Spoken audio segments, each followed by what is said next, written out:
आणि यानंतर थेट जाऊयात मुख्यमंत्री देवेंद्र फडणवीस बोलतात। झोपडपट्टीमध्ये राहणाऱ्या लोकांना मालकी हक्काचा पट्टा मिळाला पाहिजे। 2014ला मी मुख्यमंत्री झाल्यानंतर काही निर्णय आम्ही घेतले, पण त्यातल्या अडचणी होत्या, त्यामुळे त्याही वेळेस पट्टे वाटप सुरू केलं होतं, पण 19 नंतर ते पूर्ण थांबलं होतं। आता पुन्हा सरकारमध्ये आल्यानंतर सगळे अडथळे आम्ही दूर केले। सगळ्या प्रकारच्या जमिनीवर आता मालकी हक्क देता येईल असा आम्ही निर्णय केला। आज 1000 लोकांना आम्ही मालकी हक्काचे पट्टे दिले। एकूण 50,000 झोपडपट्टीत राहणाऱ्या लोकांना म्हणजे 2.5 लाख लोकांना त्याचा फायदा होईल। आम्ही मालकी हक्काचे पट्टे त्या ठिकाणी देणार आहोत। त्यासोबत सिंधी निर्वासितांना फ्री होल्डची जमीन आम्ही देतो आहोत। आणि सगळ्यात महत्त्वाचं 8 वर्ष सर्वोच्च न्यायालयामध्ये लढून आता झुडपी जंगलावर बसलेल्यांनाही मालकी हक्काचा पट्टा आम्ही देतो आहोत। याचं एक नागपूर मॉडेल आम्ही तयार केलं आहे। त्याचा GR आता संपूर्ण महाराष्ट्राला लागू केला आहे। महाराष्ट्रात जिथे जिथे झोपडपट्टीत लोक आहेत त्या ठिकाणी फक्त MMR रिजनमध्ये आपण SRA करतो म्हणून त्यालाही लागू नाही आहे। बाकी सगळीकडे हा GR आपला लागू आहे आणि त्या ठिकाणी मालकी हक्काचे पट्टे देणार। आणि त्यासोबत कोणाचं कच्चं घर असेल तर पक्कं घर बांधायलाही प्रधानमंत्री आवास योजनेत त्यांना पैसे आम्ही देणार आहोत। 40,000 जवळपास लाभार्थी जे वंचित आहेत त्यांची प्रक्रिया कशी असेल? 50,000 लाभार्थी होतील, त्यातले मला असं वाटतं आता 25,000 आम्ही जवळपास कव्हर केलेले आहेत। उरलेल्यांची प्रक्रिया वेगवेगळ्या स्टेजवर आहे, कारण याच्यामध्ये मोजणी करावी लागते, इंडिव्हिज्युअल पट्टा तयार करावा लागतो, प्रत्येकाची रजिस्ट्री करावी लागते, असं खूप मोठा प्रोसेस आहे। ती प्रोसेस चालू आहे। कर्ज सुद्धा काढता येणार या पट्ट्यामध्ये स्पष्टपणे दिलेलं आहे की हे पट्टे बँकेबल आहेत।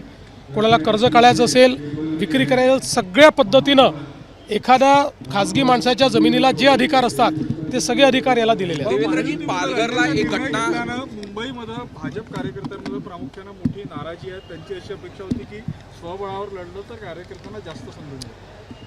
मला असं वाटतं की अशी काही फार कोणामध्ये नाराजी असेल असं मला वाटत नाही। ठीक आहे, कार्यकर्त्यांना वाटतं जास्त संधी मिळाली पाहिजे, पण सगळ्यात महत्त्वाचं आहे मुंबई महानगरपालिकेवर महायुतीचा झेंडा लावणं, मुंबई महानगरपालिकेमध्ये विकास उन्मुख अशा प्रकारचं आणि पारदर्शी शासन आणणं, आणि त्याकरताच आम्ही महायुतीचा निर्णय केला। पालघरला एक घटना आढळून आलेली आहे की जे काही आदिवासी मुली आहेत त्यांच्या लग्नासाठी त्यांना त्यांच्या पालकांना याची चौकशीचे आदेश मी दिलेले आहेत आणि लवकरच याची चौकशी केली जाईल। भाजपनं 55 जागेची मागणी कल्याण डोंबिवलीमध्ये केली आहे, त्यामुळे कुठेतरी नाराजी आहे शिंदे गटामध्ये असं नाही, फक्त 55 जागाची मागणी का करेल भाजप? शेवटी भाजप एक महत्त्वाचा पक्ष आहे, अशी अजून कुठली मागणी केलेली नाही। कल्याण डोंबिवलीमध्ये मागच्या वेळेसही आमचे 42 जागा आल्या होत्या, त्याच्यामुळे आम्ही एक प्रमुख पक्ष आहोत। तिथे 2च प्रमुख पक्ष आहेत, एक शिवसेना आणि दुसरा भाजप। बाकी तिसऱ्या पक्षाची तिथे कोणाचा फारसा काही वजूद नाही आहे। आम्ही आपापसात बसून जागा वाटप करून नगरसेवक असेल तिथे कशा प्रकारे फॉर्म्युला असेल मुंबई ठाणे या ठिकाणी? नाही, असा फॉर्म्युला कुठलाच राहणार नाही। जिंकणं हा फॉर्म्युला आहे।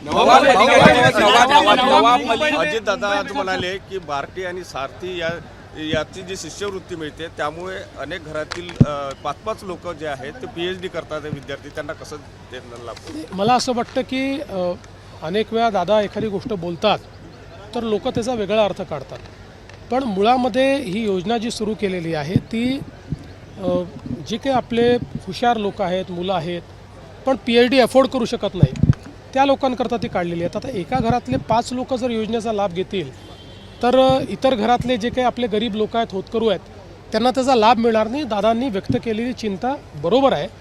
या संदर्भात योग्य अशा प्रकारे आपल्याला त्या ठिकाणी निर्णय करावा लागेल। बदलाव किए गए, 125 दिन की गारंटी अब रोजगार की मिलेगी। प्रियंका गांधी कह रही है कि ये कौन सी मानसिकता है खर्च बढ़ाने की, फिजूल खर्ची करने की, नाम बदलने की? मुझे ऐसा लगता है कि आप मनरेगा का काम करो तब भी वो बोलते, ना करो तब भी वो बोलते, जनता को फ़ायदा हो तब भी उसके खिलाफ बोलते, इसलिए उनकी तरफ तवज्जो देने की कोई ज़रूरत नहीं है। बहुत ही सकारात्मक बदलाव मोदी जी की सरकार ने किए हैं, इससे ग्राम विकास में और ग्रामीण रोजगार निर्मिती में बहुत फायदा होगा। त्यामुळे भाजपचं नेतृत्व शिंदेंना चेकमेट देत आहे, शिंदेंना जास्त तवज्जो देत असं संजय राऊतांनी म्हटलेलं आहे। भाजपच्या नेतृत्वाला मी जास्त ओळखतो की संजय राऊत जास्त ओळखतात? राज ठाकरेंनी तुम्हाला पत्र लिहिलं, मुंबईमध्ये ज्या मुली बेपत्ता होत्या त्याबद्दल चिंता व्यक्त केली? मी अजून पत्र वाचलेलं नाही आहे, पण बेपत्ता होणाऱ्या मुलींच्या संदर्भात यापूर्वीही मी आकडेवारीसहित त्याची कारणं दिलेली आहेत. मुली परत किती येतात हे देखील सांगितलेलं आहे. याच्यातला सगळ्यात महत्त्वाचा मुद्दा एवढाच आहे की कशाही पद्धतीनं म्हणजे एखादी मुलगी समजा घरून भांडून निघून गेली आणि 3 दिवसांनी परत जरी आली तरी आपण त्या ठिकाणी बेपत्ताचं कंप्लेंट ही दाखल करतो आणि त्यामुळे जो काही त्याची संख्या आहे ती संख्या त्या ठिकाणी आपल्याला मोठी दिसते. आणि साधारणपणे आपला अनुभव आहे की वर्षभरात 90% वर आपण परत आणतो. पुढच्या 1.5 वर्षात अजून उरलेल्या त्या ठिकाणी सापडतात, परत येतात.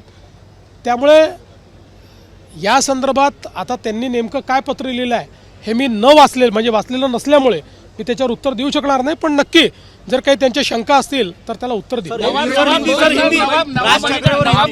राष्ट्रवादीशी वेळ पडल्या युती तोड असं नवनाथ बन म्हणते. आपण ज्येष्ठ नेते आहात. असं आहे, या संदर्भात आमची भूमिका यापूर्वी स्पष्ट केली आहे. रोज स्पष्ट करण्याची आवश्यकता नाही. भाऊ, विरोधक पायऱ्यांवर देखील आंदोलन करू शकत नाही. या विरोधक आहे की नाही या अधिवेशनात असा प्रश्न पडतोय. तुमची रणनीती यशस्वी ठरल्याचं या अधिवेशनात पाहायला मिळतं. नाही, आमची अशी कुठलीही रणनीती नाही. उलट या अधिवेशनामध्ये भरपूर चर्चा चाललेली आहे, त्याचा मला आनंद आहे. इतकी बिलं आपण त्या ठिकाणी मंजूर केलेली आहेत त्याचाही मला आनंद आहे. चर्चा चालली तर त्याचा आनंद मानला पाहिजे.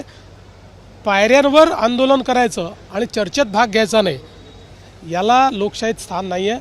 त्यामुळे मला असं वाटतं की त्यांनी जेवढी जास्तीत जास्त चर्चा करतील आम्हाला चालेल. मुंबईला विदर्भाची भूमिका मांडली त्यावर संजय राऊतांनी म्हटलं की काँग्रेसने किती आपटली तरी वेगळा विदर्भ होऊ देणार. मला काय वाटतं की हे जे काही या ठिकाणी हे काय बोलतात ते काय बोलतात याच्यावर उत्तर देण्याकरता मुख्यमंत्री आहे का? एवढंच कामधंदे राहिले का मुख्यमंत्र्याला? हा हे बोलला, तो ते बोलला, तो ते बोलला. काय आमच्या लेवलचं असेल तुम्ही जरा आमच्याशी चर्चा करा. मुंबईमध्ये भाजपाचाच राहील एक अशी प्रचंड चर्चा. आपली ताकद पण मुंबईत मोठी आहे. मुंबईमध्ये महायुतीचा महापौर.